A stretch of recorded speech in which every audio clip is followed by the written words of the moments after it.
Well, welcome to today's segment of The Power of Money.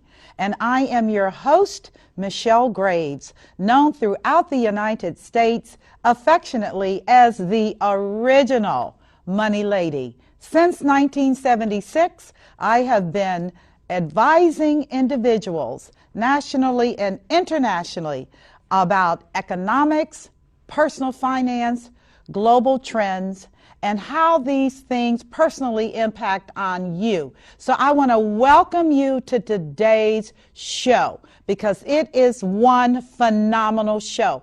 I'm going to be sharing with you a lot of little known truths that you need to have to enable you and your family to survive during these very difficult and challenging times. I want to thank all of you for taking time out of your lives to sit down, because I have a secret, and I'm going to tell you something. After 35 years of being in the money industry, in all aspects of money, and living in different countries and seeing how their economies work, I'm here to tell you that it begins with having complete and thorough information. If you don't have good information, then your knowledge base is going to be inadequate and inaccurate, and you will not be able to make the wise decisions that are necessary in these difficult times to help you and your family to survive. Viewers, we are in the fight of our lives right now. If you feel stressed, join the club. Everybody all over the world, but particularly since we are Americans, are impacted by what is going on today. So I want to talk to you all, and I want you to sit down. I want you to take out your pens and papers, and I want you to listen to me, because this is critical information. It's information I've tried to share over the years, but now it is here, as I was sharing with my mother. And these are senior citizens, and they're having a tough time out here because of cutbacks and questions about the continuity of their pension plans. These are times that we've never experienced. The world has not looked at. So I want to talk to you today about the urgency of the hour and the fact that we are now facing a financial implosion that is so much deeper than what happened on Wall Street, because now on Wall Street is Main Street, and we're facing some tough times and decisions. Now, for those of you that said, I just completely messed up, please let me assure you that in America, no one teaches you about money and money management. You just kind of happenstance figure it out. There are not a lot of courses in high school, certainly children. People are not taught how to do this thing. And I share with people, please, if no one ever taught you to swim, and when you have to swim, you drown, please, it is so sad. But my commitment is to teach you what is going to be necessary for you to survive. The vast majority of people today, the vast majority, are confused. They're troubled about the economy. They feel bombarded by the media. I mean, if you listen to C-SPAN, if you listen to CNN, if you listen to Fox News, if you listen to MSNBC, if you listen to all the venues dealing with money, the economy, it's no question that at times you're going to feel like, I think I'm going crazy. Well, you're not going crazy, but I do know the angst that you can feel, because I feel it, and I'm in the industry. I was listening to some economists talking one night at 2 a.m, and again, there was Tim Geithner, our Treasury Secretary, talking about the budget. Major information for 3 hours he talked. I woke, the birds were chirp, chirp, chirp, chirp, and I was still up looking at Mr. Geithner and wondering, how many people are up to listen to this man, because he's saying some stuff that we all need to know about. So here we are. We're bombarded by the media. We're bombarded by salespeople trying to sell you everything. I mean, insurance people, mutual fund people, investment advisors. Everybody's trying to get your money. And you're bewildered by the things that you need to know now to survive in the financial jungle. And let's not be naive about this, because there are some real things going on as we speak. And don't get confused. American Airlines is in bankruptcy, and there is a distinct probability that they will collapse their pension plan. Now, I'm not trying to make you nervous, but I am trying to point out some trends that you need to open up your eyes and look at, because that's over 100,000 people who are probably not going to have their pensions. And you say, well, it's not going to happen to me. Excuse me.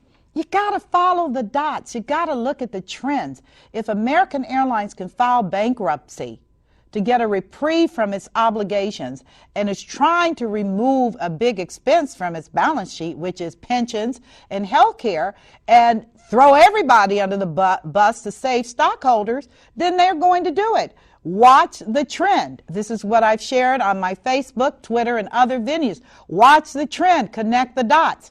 Over the past 5 years, and I don't think anybody who has any good sense could be oblivious to what has happened, and the fact that all the things that we were taught during the 80s and 90s failed. Period. You were told. And I ought to know, because I was one of the people back then saying, in the 80s, do mutual funds because you don't want all your eggs in one basket. Do real estate because you want to be able to have stability. All of the rules that we were taught failed. I recognize personally as an advisor that in the late 80s, some weird stuff started happening with mutual funds. And one of them being they got big and big and big, and they got more concerned about paying their guys high rates of return and high bonuses and high salaries rather than taking care of their clients. They got big and fat, and then they retired and left all of that to young people. And no disparage to young people, but hear me well. You're not going to know what I know at 60, at 30, or even 35. So the brain pool of people that were managing mutual funds, they cashed out and they retired. They left. They left 20 years ago. They left, and they left it under the management of some really aggressive, super smart kids who were not very wise. And you and I, in many cases, because we didn't know any better, trusted them. And my goodness gracious, you found when the market blew out in 2008, and some of you began to notice it in 2007, that your little 401k statements were looking skimpier and skimpier, that those nice rah-rah stocks that you had such faith in were blowing up, and that we were in a horrible, horrible situation. Today, if you can get a 5% rate of return, that's like woo-woo. But the reality, as you and I both know, is that you cannot live on a 5% rate of return. You cannot. And banks are paying 0.5%? Yeah, on your CD. Right. How are you going to eat on that when everything else is going right up through the roof? It is an absolutely scary time. So we say, here we are. And to make it worse, here we are facing times that so few people are prepared emotionally, financially, and psychologically to address. There are over 90 million Americans. You are not alone. Hear me.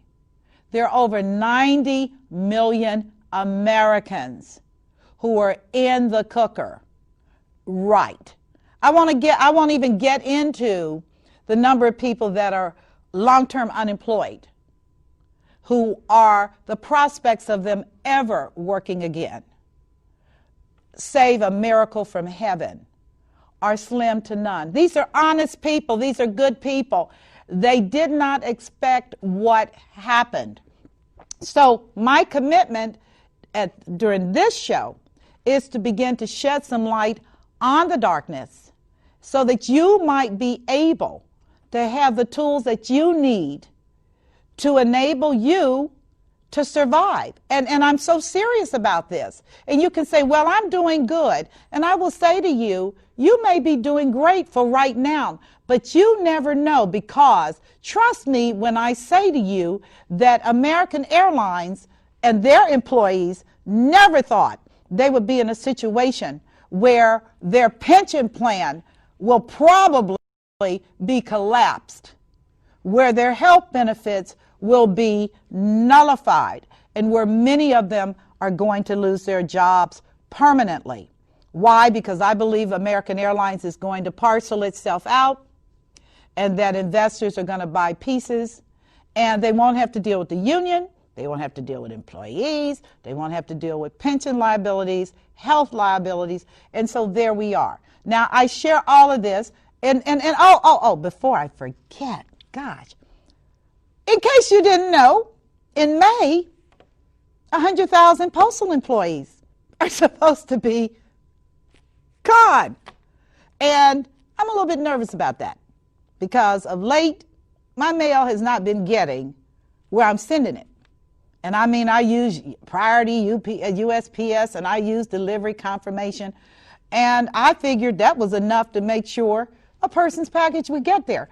And I discovered, nah, don't think so. And you have to remember that when people are upset, stressed, and depressed, and they're trying to work every day, stuff just happens. Okay, it's kind of like road rage in the mailroom. Okay, and so here you are, you're like, I just want to mail my letter. I just want to mail a package. But I'm telling you all, just open up your eyes and see what is happening around you. Listen, the central issue confronting America right now is not the economy. It isn't. That's a symptom. But the central issue facing America are demographics. America is getting older faster. 10,000 of those baby boomers, of which I'm one of them, are cashing out and retiring.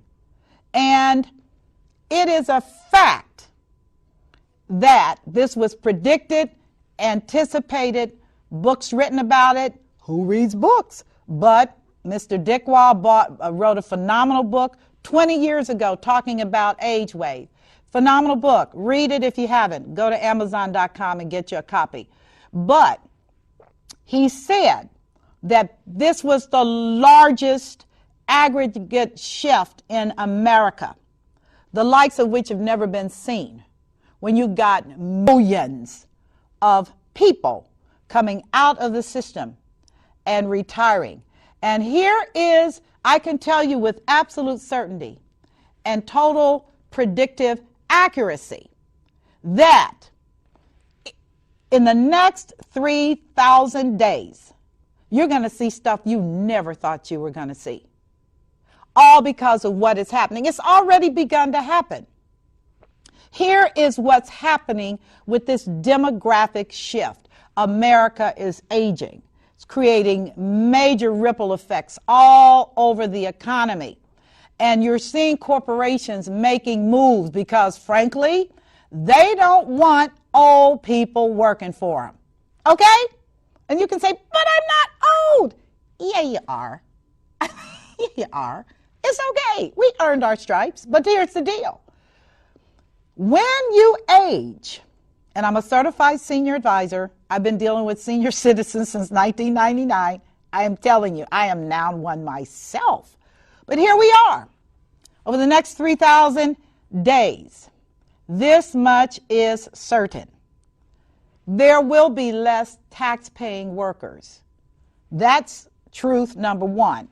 What happens with that scenario? Well, considering the fact that we're $14 trillion in debt and are paying over $1 trillion in interest, and you're saying that there are fewer people that are going to work, well, I'm telling you something. The only way this gets worked out mathematically is that either the taxes have to increase on those who are working, which, trust me, they are, and federal spending is got to decrease 60%. Now, I'm not smart. I'm not that smart. The comptroller of currency, now retired, David Walker, he said this in 2006. They already knew. They already knew what was coming down the pike. Not enough people to pay taxes. Plus, and this is an unfortunate thing, thanks to NAFTA, all of our jobs went to Mexico and overseas. So the manufacturing base, which would have been a good thing, because countries that don't have strong manufacturing bases, their standard of living typically does not improve. The other thing about this demographic shift that you need to know about, because it impacts you, and young people, it impacts you too. And I'll tell you more about that later, because it impacts you too. The second thing is that more people are not only retiring, they are moving on to government programs. That's Social Security, okay? And please don't tell me, but I paid into it.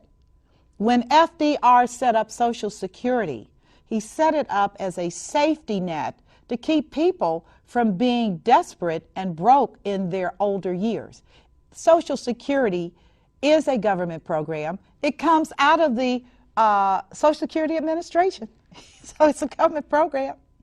And finally, seniors are living longer. The fastest growing sector of the aging population are what they call the centenarians. Those are people over 100 years old. I have quite a few people that I know who are over 100 years old and actually are doing pretty good.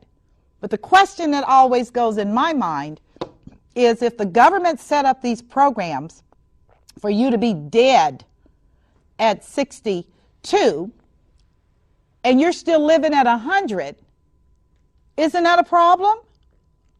Because there's no way they adequately funded Social Security. And considering the fact that Congress used the money in Social Security as kind of like a bank where they put notes in, meaning I owe you, but I'll never pay you back, you can see the condition of that government program. So we've got literally daily 10,000 seniors that are coming out of the system, and I want to talk about this because the implications are severe. As a result of seniors coming out of the system, many of the 401k programs where people put money in, those programs are looking at a mass outflow of money because seniors are taking their money with them when they retire. Well, that's got a major impact on the stock market if nothing else happened. And incidentally, don't get twisted here. The fact that the Dow crossed over at 13,000 means nothing to me, absolutely nothing, because there are a lot of things going on right now that are pushing and driving that movement upward. But I can tell you this, most seniors are not playing in the stock market. Why? Because when you get older, safety and security, yes, are more important than a huge return on your investment. Because what you can't suffer and deal with is the possibility of outliving your resources. Yes, indeed, that's the number one fear of senior citizens. Will I outlive my financial resources? So they don't want to be in a situation where they're going to be experiencing loss. Now, the second thing, according to surveys that seniors are fearful of, is that their children will have to take care of them. And I got news for all of you. That's the plan of the government. That somebody's going to take care of you, and it's not going to be the government. So I will talk more about that, about what seniors have to do, because if you're not going to be able to count on the government, and I'm not talking about Medicare. Medicare is for health insurance for people 65 and over. I'm talking about when you start breaking down, like complications from high blood pressure, heart issues, diabetes, Alzheimer's, Parkinson's, and a host of other things that happen as your body ages. It's a machine. It's not indefinite. it will age. And in the past, historically, seniors have been able to count on a number of safety nets, including the ability of the government to pay for them if they have to go into a nursing facility. And I'm here to tell you that that's over. They're not going to do it. In the state of Ohio, they're going to slash some more. The bottom line, as the governor says, you really want to be at home so your kids can take care of you. And I'm sharing with all of you that are within the sound of my voice, you need to have a real open conversation about wanting to do that or not. And not to digress, but if you want to avoid that, long-term care insurance is not an option. It is a mandatory. And I can hear you screaming in the back saying, but the premiums are high because you use the product. Insurance companies are not nonprofits. They know that you're going to use that product, and they're going to price it accordingly so that they don't go bankrupt. And speaking of which, a number of insurance companies have completely left the long-term care industry because they've concluded, if I keep riding on this horse, I'm heading for a cliff. So they're out of the business. But I'm sharing with all of you, this is the way you must go. I don't want to digress, but I do want to say this. Use the cash value in your life insurance contract and buy yourself some long-term care, okay? I can send you some information on it. At the end of the show, I'll tell you how to reach me by email if you'd like information on what you need to do now to prepare for what's coming in that arena.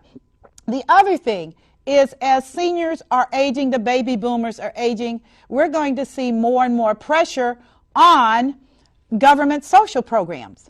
And this is major because seniors are going to need more and more health issues because they have more and more health issues. So they're going to need more and more opportunities for, again, government programs to cover them. That is a reality. And it's nothing you can do about it. It's just a reality. The government debt is going to increase. Why? Because as more baby boomers put pressure on government programs and government opportunities, you're going to see the real probability of the government's debt going up, not down. The other thing, and I always share this, that seniors will be against selling off a lot of their investments, including stock, for much more conservative, less risky returns. I didn't say CDs. There are lots of things out here where they can get guarantees. One of the products that I happen to like a lot is essentially where your income is guaranteed, and it will never, ever, ever lose its principal. Powerful program. Available in Europe, available over here. Seniors don't want risky stuff, I keep saying. So when you're looking at the market and saying, oh, that's me, you are not in that group, okay? Senior downsizing their homes. Major trend. I happen to love Florida. My son lives in Florida, and I happen to love it. I love Destin. I love the Gulf. And there are bunches of seniors. I mean, Florida is senior heaven. Lovely weather, taxes very little. Property taxes are horrible, mainly because of insurance, because, you know, hurricanes and stuff. But let's play this out. Seniors don't want to stay in a huge home in cold weather. They'd rather be where it's nice and warm, where it's Arizona or Florida or somewhere, and come and visit the grandchildren during the summer. They're snowbirds.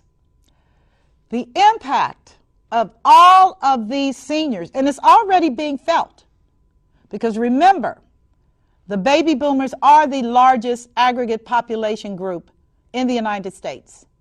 The generation behind us, the Generation Xers, etc., their numbers are not even to compare. So you've got all these seniors making decisions to try to get rid of their homes. But 2008, Lehman said, yeah, Bear Stearns said, we're done. Derivatives, garbage, and all of a sudden you can't get rid of your house because your house doesn't have any money, value, and there aren't enough young people that want to buy a house. I can't believe it. Talk about unintended consequences. You've got this big house, and so many seniors, including myself, because I'm in that group, believe their house is worth something that it's not. A rule in real estate is a house is worth what a person's willing to pay for. They're not willing to buy the house, it's going to sit there. And we do know that young people are not feeling houses right now. And there are a lot of reasons for that. As my children say, I don't want a house because I may move. Or I can't put my house on a truck and take it with me. And I said, well, what about something smaller, like a condo? I don't want to be bothered. I'll just pay rent. And actually, the data tends to support their thinking because rents in the majority of the United States are lower historically than anticipated. So truly, a young person, including the young billionaire that owns Facebook, and he lives in a rented house. He says, I don't want to own a house. I don't want to cut the grass. I don't want to. And I'm like, oh, nobody told me that when I bought my house. And to watch the equity collapse is one of the most disheartening and troubling things out here. But seniors, unintended consequence. Your kids can't get jobs, so they're moving back home. So that big house with you in it, or you and your spouse, is automatically going to be one great dormitory. Now, I will say this, if you're letting them come back in, you better establish boundaries, and you might want to put a dog, a pit bull, something that's going to bite people, in front of your bedroom, so that they're not in there looking at you, asking for money. All right, that's just a touch of humor. Please, don't think I have an angst against dogs, because I don't. I'm just simply being humorous. The other thing is the record amounts of personal debt, which affects everybody. Why? Because people are not saving. They're continuing to spend. There was a lull, but now we're looking at people back on that spend-a-thon, buying trucks, cars, and whatever the heck else they want to buy. And maybe that's in response to the fact that, well, I'm not going to get, I better do it now because I got nothing coming. Something I'm totally against. There's no way I'm ever going to support you paying 26% interest on a commodity that's not worth much of anything. Starting with clothing. Clothing is worthless. Go to the thrift store. Recycle. Have swap parties with your friends. But this is what's happening within the next 3,000 days, and that is a guarantee. Put money on it. Say the money lady told me this is happening, and it's going to accelerate because we're getting older. Every day, 10,000 people getting older. Increasing taxation. And let's talk about taxes, because nobody wants to pay taxes. But listeners, let me tell you something. Let me tell you about taxes. You think it's just federal, state, and local taxes? No. Let me tell you about taxes. These are some of the taxes you're paying now, right now. Federal income tax, Social Security tax, state tax, city tax, county tax, property tax, school tax, sales tax, estate tax, gasoline tax, water tax, sewer tax, business tax, airport tax, telephone tax, license tax, hotel tax, cable TV tax, user taxes, unemployment tax, cigarette tax, corporate income tax, account receivable tax, inventory tax, marriage license tax, like you're not being taxed enough, liquor tax, building permit tax, Medicare tax, fishing license tax, real estate tax, food license tax, fuel permit tax, hunting license tax. Yeah, you got to pay a tax to shoot a deer.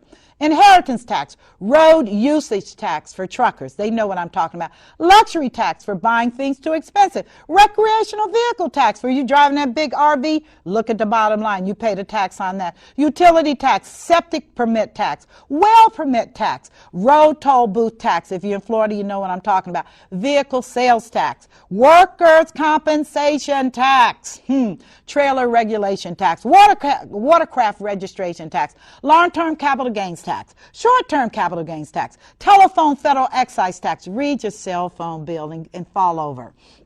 telephone state and local tax, telephone usage charge tax, telephone federal universal service fee tax, telephone federal, state, and local surcharge tax, telephone recurring charges tax, tax on gas and industry, electric tax, heating oil tax.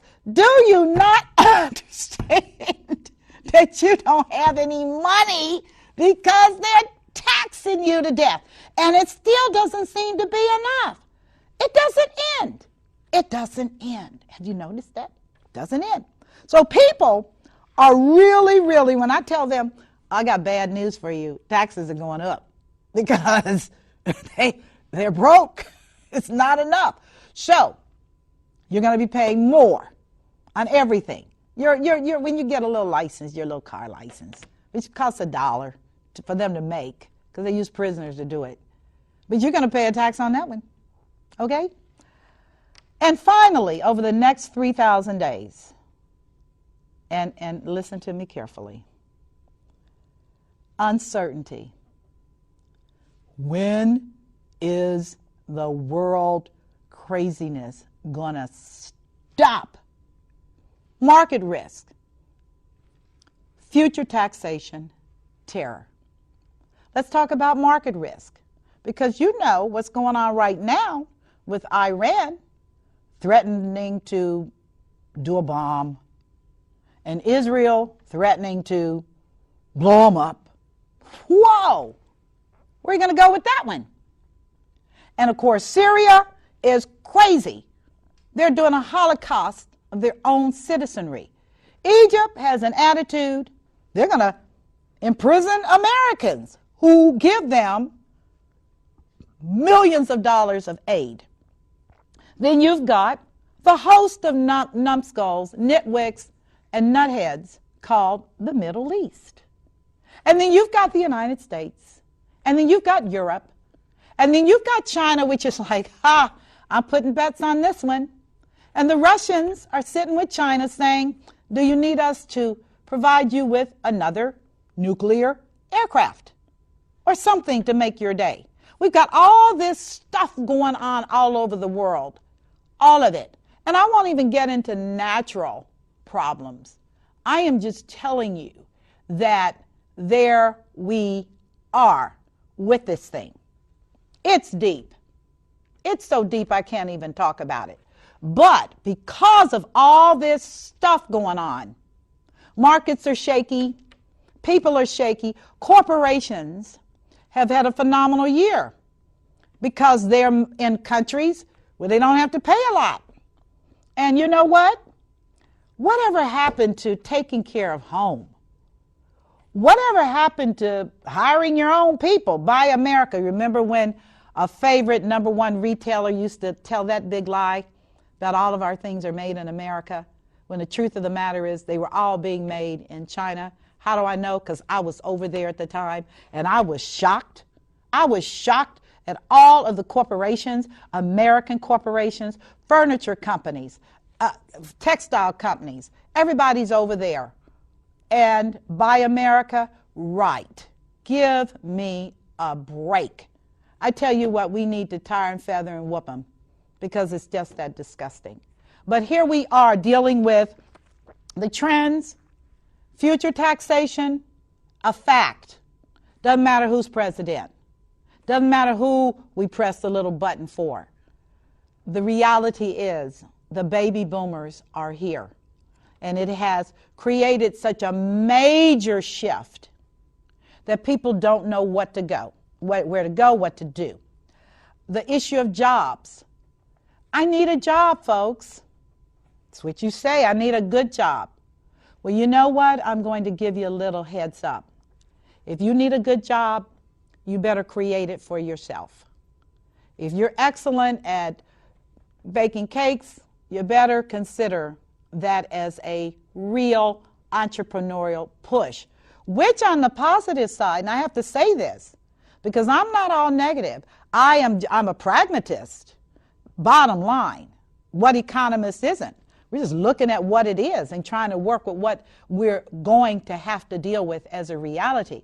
But I predict for people who are really, really forward thinking, that we're going to see an absolute explosion of entrepreneurial opportunities where people are going to be working from their homes, where people are going to be leveraging the skills they've developed over the years, working for a living, and now they're going to have an opportunity, whether they like the circumstances or not. As I tell people, nobody likes to be pink-slipped. Nobody. But the truth of the matter is, you're either going to quit your job or you're going to be pink-slipped anyway. That's just the way it is today. So don't take it personal. Don't fall in the corner. Oh, they don't like me because I'm old. Probably the truth. However, the bigger issue is corporations have a mandate to take care of their stockholders. And the biggest issue facing corporations today is an aging workforce putting pressure on pensions that they did not adequately fund because they didn't think we were going to live as long as we were going to live, and the issue of health care, which is seriously a growing problem. It would help, and I tell everyone this, it would help if you would begin to control your eating habits and begin to eat like you want to live rather than eat like you're preparing to die. And when I say that, that means junk food, all that fast, cramming in your stomach, off to the races. Begin to eat sensibly, buy local. Buy at your local farmers markets. Revisit the concept of cooking at home. Whatever happened to the times when a family sat down together and ate? So you could find out if Billy was nuts and his sister was involved with somebody who was nuts and his other sister was having all kinds of difficulties. I mean, this is what family is all about. And we've been on such a fast treadmill that many of us have missed our children's entire adolescent years. So maybe that's why they're coming home, because they want to finish that loop. So all kidding aside, these are extremely difficult times. So what I would like to suggest to all of you that are watching my show, and I hope I've gotten your attention, and I hope you're taking some notes, is that you're going to need to begin to address, how am I going to get through this? And one of the things I'm sharing with everybody, is that at the age of 59 and a half, you can actually begin getting money out of a lot of these different programs.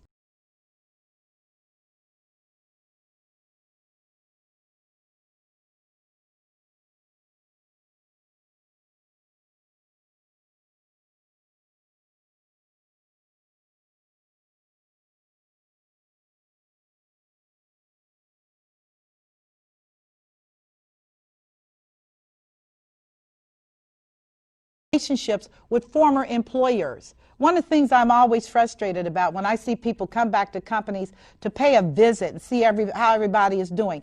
You already know how everybody is doing. They're looking at you saying, God, I wish I could be there. So you don't need to go back. Meet them off site and have lunch and chit chat, and hopefully you're doing something else that's really good and productive. Okay? But take your money with you.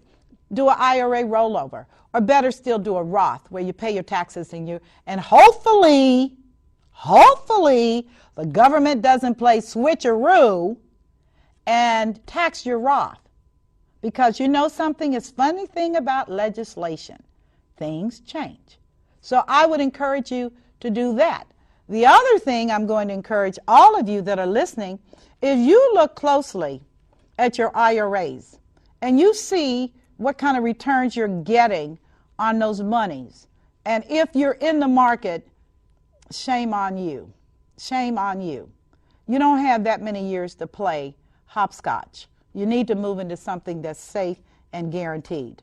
And again, and this is very important, if you own a home and your house is not paid off, I am going to exhort you to consider a reverse mortgage. Why? Because a reverse mortgage will allow you to take money out of your house and not repay it. You can use that money to buy long-term care insurance. You can use that money to kind of get out of debt. And for those of you that are widows, you already know, I know the statistics. Most of you are trying to live on less than $650 a month. That's what the stats say that widows have. That's not a lot of money. Consider the reverse mortgage product because it's an outstanding product.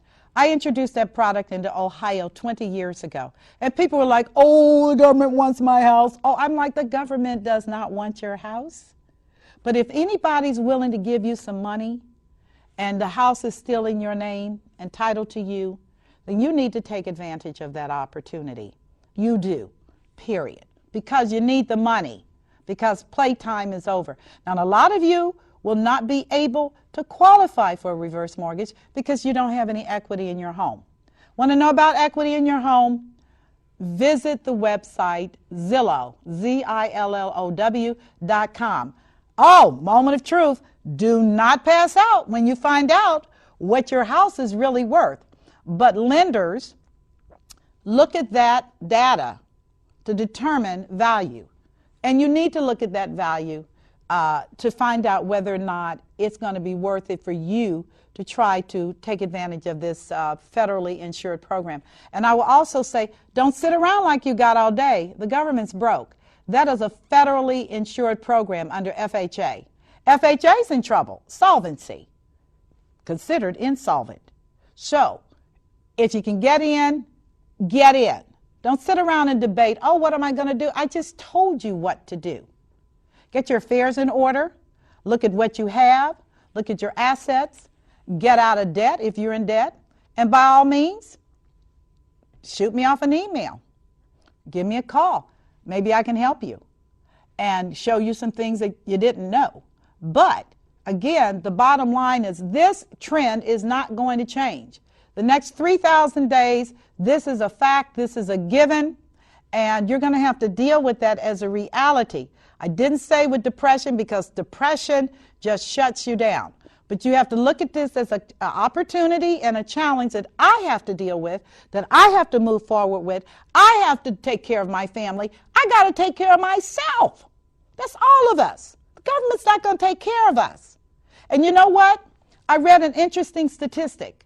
And I'm going to say this because it's really shocking. But do you not know that over 50% of America right now is involved in some type of government program? 50%. We talk about we're not socialists. Excuse me. 50% are on Social Security, unemployment compensation, Section 8, Social Security disability, food stamps, agricultural subsidies. Oh, did I forget Congress? Yeah, them too. 50% of Americans are benefiting from federal programs known as entitlement programs. That number is staggering, staggering. And what are you going to do about it? As the government declares, we're broke, and our major concern is not going to be you, but it's going to be paying our debt, because what we can't do is default on our debt.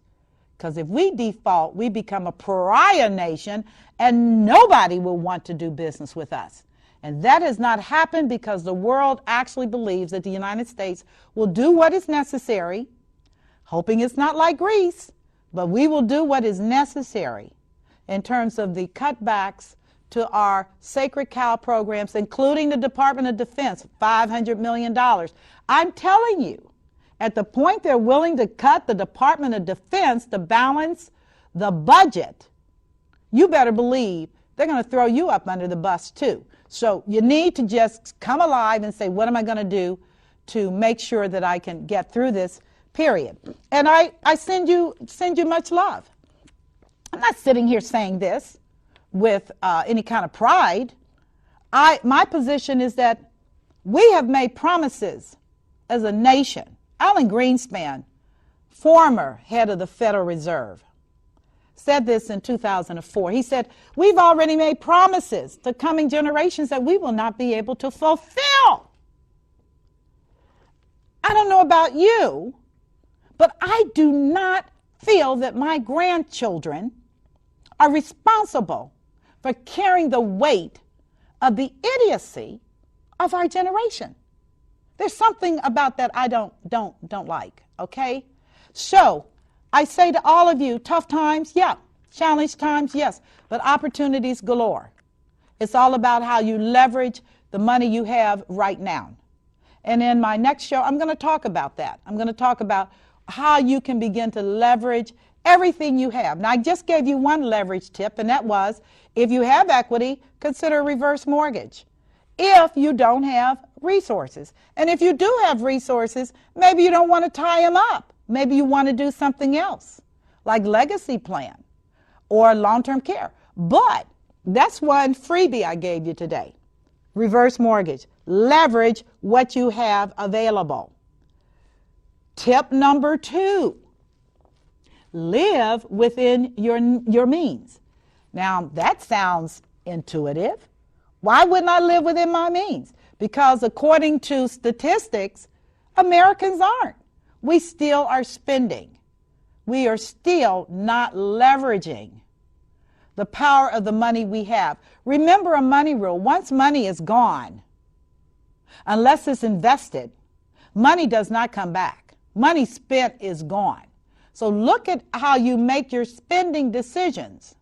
And many of us, if I may be so direct, you eat too much anyway. Most of the world does not consume the amount of food we consume.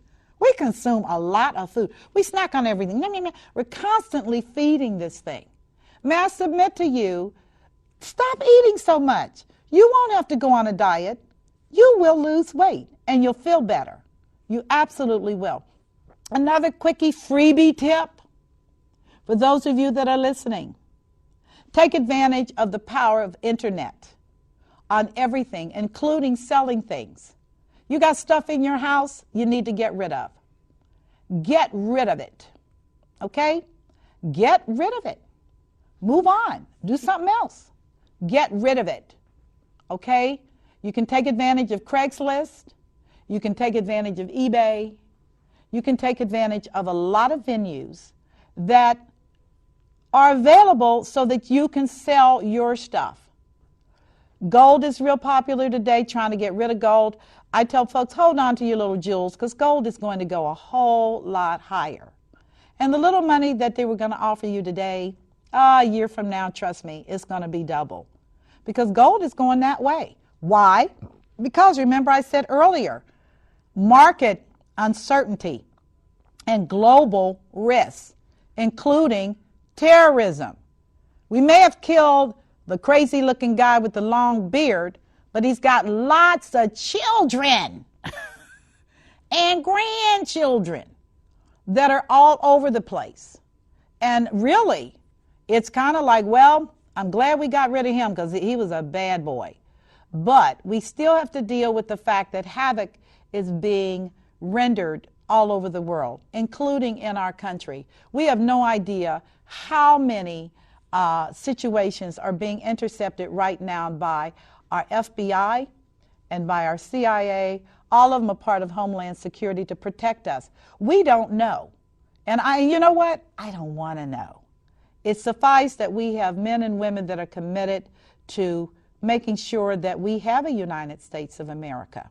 That's what's important to me, and that's where we are today. So I want to just encourage you to do those things. The other thing, and I want to just say this, again, the reason I'm taking a second look at IRAs and all that traditional stuff is that under traditional planning, that is budget, save, invest, stock market, bonds, real estate, commodities maybe, gold and silver maybe. Traditional planning, most planners were so busy selling you products, and you can turn on the TV and just get whiplash. Oh my God. But they forgot to give you knowledge. Hear me? And maybe they didn't have the knowledge. But I'm here to tell you I do have the knowledge. And that's why I'm doing this show. And that's why I've done this show for so long. Because as I tell folks, I know what's happening out there. That's what I do. I pursue that. I want to know what's happening. The blessing for you as viewers is that you can tap into the same resources that I tap into. You can. And it may be a little bit challenging to get through a lot of the stuff, but I'm convinced that if you'll make up your mind, you'll get it done. I taught a boot camp. I taught 2 boot camps last year for people that wanted to survive. They were called financial survival boot camps. And the first thing I did, I had a whole array of magazines, books, etc., on all kinds of subjects dealing with money. And most of my students, and they were packed out classes, had never even heard of these books, never even known they were available. And I encouraged them to take advantage of their local public library, which is a repository of all kinds of information free. In Europe, you will not be running into a free library to get information. Over here, they are free, and you should take advantage of them. The Wall Street Journal, standard reading. USA Today, that's fun reading. You want to really know what's happening in the money world? Wall Street Journal. Want to take it up a notch? London Times. Want to take it up another notch? The Economist. Want to get a more diverse view of what's going on in the United States? New York Times, Atlanta Constitution, Los Angeles Times. Even your local paper will give you information that will take you to the next level. These are very, very important things. Hear me. Very important. And they're free. So instead of running to your local fast food store or restaurant, why not take a visit to the public library and learn some things that you didn't know? Foreign Affairs magazine, awesome. This is where you get to read all the bigwigs analyses of what's going on over here and all over the world.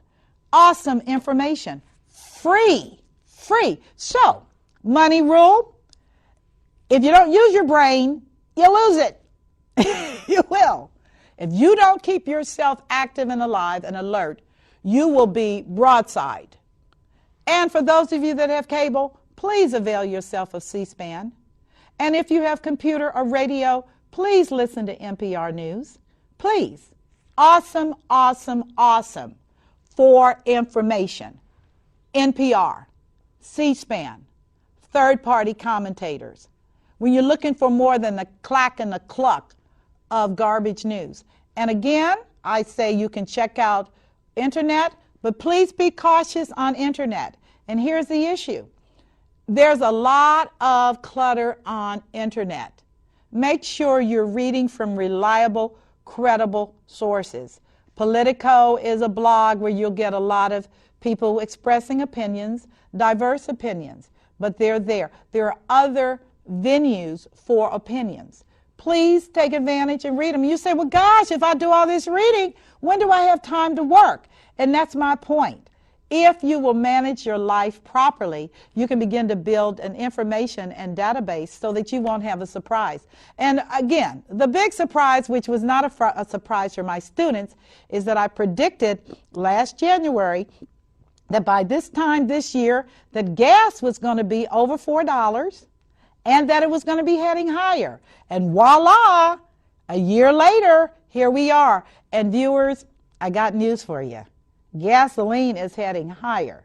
So those big trucks you went out and bought because you just had to run with it, and those big cars because you just had to flavor with it, well, I hope you like paying $6 a gallon to fill up that puppy, because that's what we're looking at.